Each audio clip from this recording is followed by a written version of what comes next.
जय महाकाल भक्तों, आप सभी का स्वागत है हमारे यूट्यूब चैनल में। फिर से एक बार एक नया वीडियो लेकर के भक्तों, आज हम आपके लिए लेकर के आए हैं संसार की सबसे खतरनाक अघोर साधना, महाकाल साधना। शिव अघोर साधना भी कहते हैं इसको, भूतनाथ साधना भी कहते हैं भक्तों।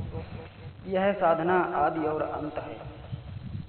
किसका? अघोर साधना का, तामसिक साधना का, अघोर पद्धति का, जिसको तंत्र मंत्र साधना कहते हैं। अघोरियों की जो साधना है उस साधना का यह आदि और अंत है दोस्तों।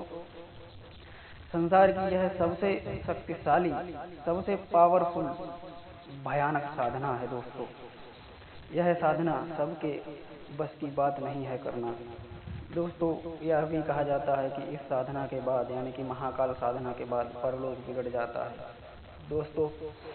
आज हम आपको बताएंगे कि महाकाल की साधना कैसे की जाती है, इसमें गुरु की क्या भूमिका होती है, और साधना सिद्ध होने के बाद क्या क्या लाभ होते हैं, क्या क्या वरदान मिलते हैं, और अगर साधना निष्फल हो जाए तो क्या क्या परिणाम भुगतने पड़ते हैं दोस्तों। पूरी जानकारी लेकर के आया हूँ आज के इस वीडियो में। वीडियो के अंत तक बने रहें। चैनल को सब्सक्राइब नहीं किए हैं तो चैनल को सब्सक्राइब कर बेल घंटी को प्रेस कर ऑल ऑप्शन को सेलेक्ट कर लें, ताकि आने वाली वीडियो आपके पास सबसे पहले पहुँचे भक्तों। जैसा कि आप जानते हैं, एक अघोरी समुदाय होता है। अघोरी साधु ही संसार के सबसे बड़े सिद्ध साधक माने जाते हैं, क्योंकि इनका जो है भय जगत में व्याप्त है, दुनिया में व्याप्त है, समाज के लोगों में इनका भय व्याप्त रहता है। एक सात्विक साधना करने वाले व्यक्ति जो है, चाहे वह कितना ही सिद्ध पुरुष क्यों ना हो, उसका भय इतना नहीं माना जाता है जितना कि अघोरियों का माना जाता है दोस्तों। महाकाल साधना घर गृहस्थी वाला व्यक्ति नहीं कर सकता है। यह साधना वही व्यक्ति कर सकता है जो अपने घर से जो है अलग हो। अघोरी साधुओं की यह साधना ज़्यादातर सावन के महीने में अपने सबसे प्रिय स्थान यानी कि शमशान में होती है दोस्तों। महाकाल साधना 3 प्रकार से होती है, सात्विक रूप से, तामसिक रूप से, और सात्विक रूप से और तामसिक रूप से तथा रजोगुणी रूप से, यानी कि तमोगुण, सतोगुण, रजोगुण, तीनों गुण इसमें सम्मिलित हैं। यह साधना, सात्विक साधना जो है महाकाल की, वह सबसे कठिन साधना है। इस साधना में साधक को भगवान भोलेनाथ की, महाकाल की अनुनय विनय करनी पड़ती है, स्तुति करनी पड़ती है उनके विभिन्न मंत्रों के द्वारा, और तब जाकर के वह व्यक्ति जो है महाकाल के साक्षात दर्शन नहीं प्राप्त कर पाता। महाकाल अपना अनुभव अवश्य कराते हैं अपने साधक को। तमाम तरह की आवाज़ें आती हैं जिनसे साधक को महसूस हो जाता है कि कोई आया है, और वह जो है अपनी आने की अनुभूति करा करके वरदान दे करके चला जाता है। महाकाल जब भी आते हैं तब वह मृत्यु देते हैं। मृत्यु का मतलब है व्यक्ति को बंधनों से मुक्त कर देते हैं, कलेशों से मुक्त कर देते हैं, कष्टों से मुक्त कर देते हैं, और साधक को तीनों लोकों को देखने का जो है सौभाग्य प्राप्त करते हैं। मनुष्य त्रिकालदर्शी बन जाता है।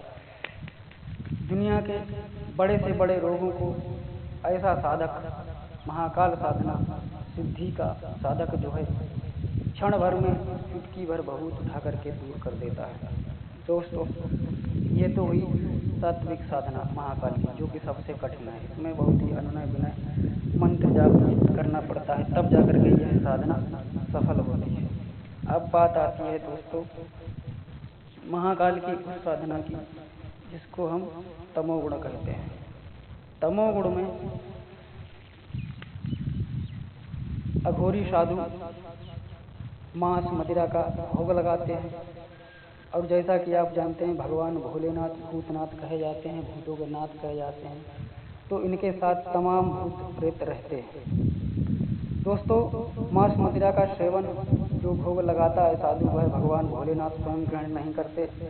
हाँ, इनके गण अवश्य ग्रहण करते हैं, और वह गण ही साधक के पास सबसे पहले पहुंच जाते हैं और उसके कार्यों को सिद्ध करने लगते हैं। तो तामसिक साधना में अघोरी साधुओं को जल्दी सिद्धि प्राप्त हो जाती है और वह भूत प्रेत उनका जो भोग होता है ग्रहण करके उनके कामों को करने लगते हैं। दोस्तों, अब तीसरी साधना आती है रजोगुणी साधना। रजोगुणी साधना जो है सिंगल नहीं हो सकती।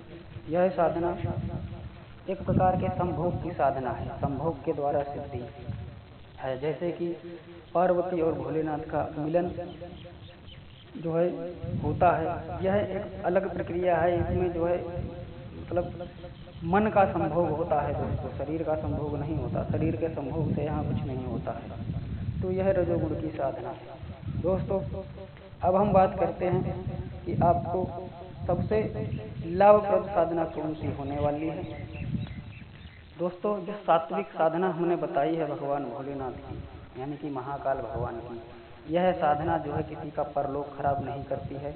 इस साधना के बाद मनुष्य सिद्ध हो जाता है, साक्षात शिव स्वरूप हो जाता है, तीनों लोगों को देखने वाला हो जाता है तथा आशीर्वाद देने में, अभिशाप देने में सक्षम हो जाता है और किसी का भी रोग, किसी का भी तकलीफ जो है पल भर में दूर कर सकता है। राजा को रंक बना सकता है, रंक को राजा बना सकता है। लेकिन जो यह तामसिक साधना है, यह साधना व्यक्ति को उसके परलोक को खराब कर देती है, उसको तमाम तरह की सिद्धियों में भटका देती है, भूत प्रेतों की सिद्धियों में भटका देती है और अंत समय में यह भूत प्रेत उस व्यक्ति को अपने लोक में लेकर के जाते हैं और उसका जो है तमाम तरह से हरास करते हैं। तो दोस्तों, यह साधना सिद्ध करने के लिए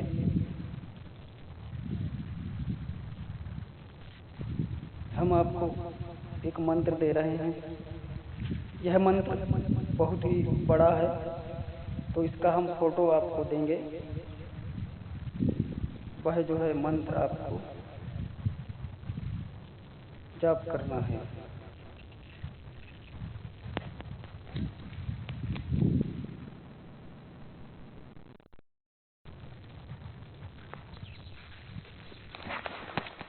तो दोस्तों, ये जो मैं मंत्र आपको दूंगा, उसमें फोटो होगा मंत्र का। वह मंत्र आप वहाँ से देख लेंगे वीडियो से। मैं एक बार बोल के भी बता रहा हूँ ये मंत्र। ओम अघोरेभ्यो घोरेभ्यो घोर घोर तरेभ्यः सर्वेभ्यो नमस्ते अस्तु रुद्र रूपेभ्यः। ओम नमः शिवाय महादेवाय नीलकंठाय आदि रुद्राय अघोर मंत्राय अघोर रुद्राय अघोर भद्राय सर्व भय हराय मम सर्व कार फल प्रदाय हन हनाय ओम ओम ओम ओम टम टम टम टम टम घ्रीं घ्रीं घ्रीं घ्रीं घ्रीं हर हराय सर्व अघोर रूपाय त्र्यंबकाय पाच्छाय ओम हम हाम हीम हाम ग्रम ग्रम ग्रम हाम हीम हूम हैम हौम हाम छाम क्षम छौम छा। ओम नमः शिवाय अघोर प्रलय प्रचंड रुद्राय अपरिमित वीर विक्रमाय अघोर रुद्र मंत्राय सर्वग्रह उच्चाटनाय सर्वजन वशीकरणाय सर्वतोमुखमाम रच रच शीघ्रम हूम फट स्वाहा। ओम छाम छीं छूम छैम छौम छाम हूम हाम हीम हूम हैम हौम हाम स्वर्ग मृत्यु पाताल त्रिभुवन सचरित्र देव ग्रहणाम दानव ग्रहणाम ब्रह्म राक्षस ग्रहणाम सर्ववता ग्रहणाम सर्ववेताल ग्रहणाम साकिनी ग्रहणाम डाकिनी ग्रहणाम सर्वभूत ग्रहणाम कामिनी ग्रहणाम सर्वपिंड ग्रहणाम सर्वद्वेष ग्रहणाम सर्वपरस्पर ग्रहणाम हन हन हन हन भक्षय भक्षय भक्षय विरूपाक्षय दह दह दह दह हूम फट स्वाहा। दोस्तों, यह वह महाकाल का अघोर मंत्र जिसके द्वारा महाकाल की साधना सिद्ध की जाती है।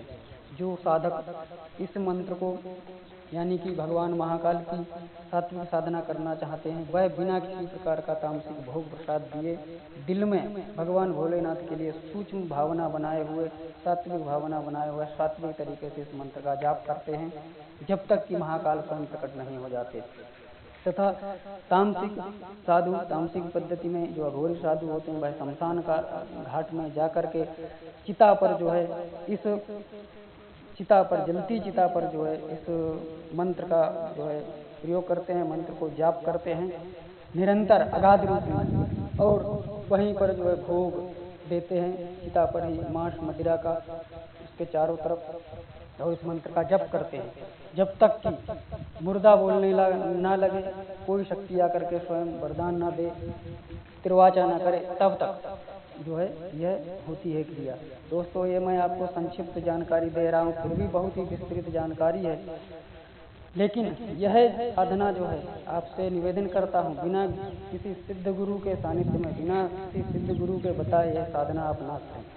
ज्ञान के माध्यम से, जानकारी के माध्यम से यह आपको साधना दे रहा हूँ। उत्तम यही होगा कि आप भगवान भोलेनाथ को सात्विक रूप में, गृहस्थ रूप में पूजें, आपको सारे वरदान, सारे मनोरथ स्वयं सिद्ध हो जाएंगे। जो आपको आवश्यकता इस संसार में जिन चीज़ों की है वह चीज़ें आपको स्वतः प्राप्त हो जाएंगी। ये सारी सिद्धियाँ शक्तियाँ भगवान भोलेनाथ के पास हैं, तो कृपया उन्हीं के पास रहने दें, तो हम लोगों के लिए बेहतर होगा। हम लोग उनकी शरणागत हो जाएं, शरणागत भाव बना करके उनकी पूजा और उपासना करें, उसी में हमारा कल्याण है, हमारे घर परिवार का कल्याण है और जो है समाज का कल्याण है। तो दोस्तों कैसी लगी ये जानकारी आपको हमें कमेंट करके अवश्य बताएं। अगले वीडियो में आपसे फिर मुलाकात होगी, तब तक के लिए जय महाकाली, जय महाकाल।